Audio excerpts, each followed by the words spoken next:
হাসরের ময়দানে আপনি বুঝবেন। যদি বেলালকে জিজ্ঞাসা করেন, বেলাল ঈমানের দাম কত, বেলালকে বলবেন ঈমান কাকে বলে, তো হযরতে বেলাল বলবে উত্তপ্ত বালুর মধ্যে বুকে পাথর চাপা দিয়ে মরুভূমির রৌদ্রের মধ্যে পড়ে থাকাকে ঈমান বলে।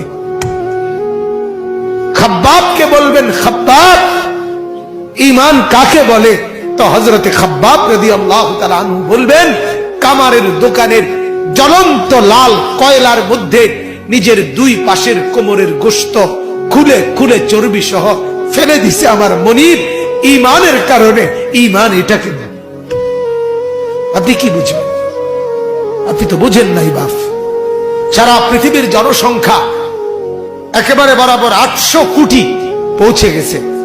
800 কোটি মানুষের মধ্যে 200 কোটি যদি ইমানদার হয়, মুসলমান হয়, তা এখনো তো এই মুহূর্তে 600 কোটি বেঈমান পড়ে আছে। তাহলে আপনি যদি সেই 600 কোটির মধ্যে হতেন, আমি যদি হতাম, কি হতো বাপ? মৃত্যু পর্যন্ত যদি কালেমার সন্ধান আমি না পেতাম, মৃত্যু পর্যন্ত যদি আমি মুমিনের পরিচয় না পেতাম, আমার অবস্থা কি হইতো? আমার কবর কি হতো? এজন্য এটার চাইতে দামি কোন সম্পদ আল্লাহর কসম দুনিয়াতে আর কিছু নেই।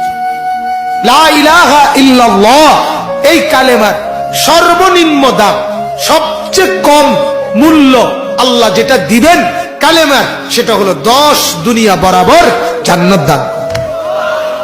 সবাইকে না, সর্বনিম্ন সর্বনিম্ন সবচেয়ে ছোট জান্নাত যার, তারটাই 10 দুনিয়া বরাবর ঈমানের কারণে।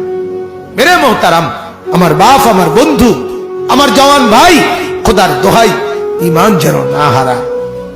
অভাব আসতেছে,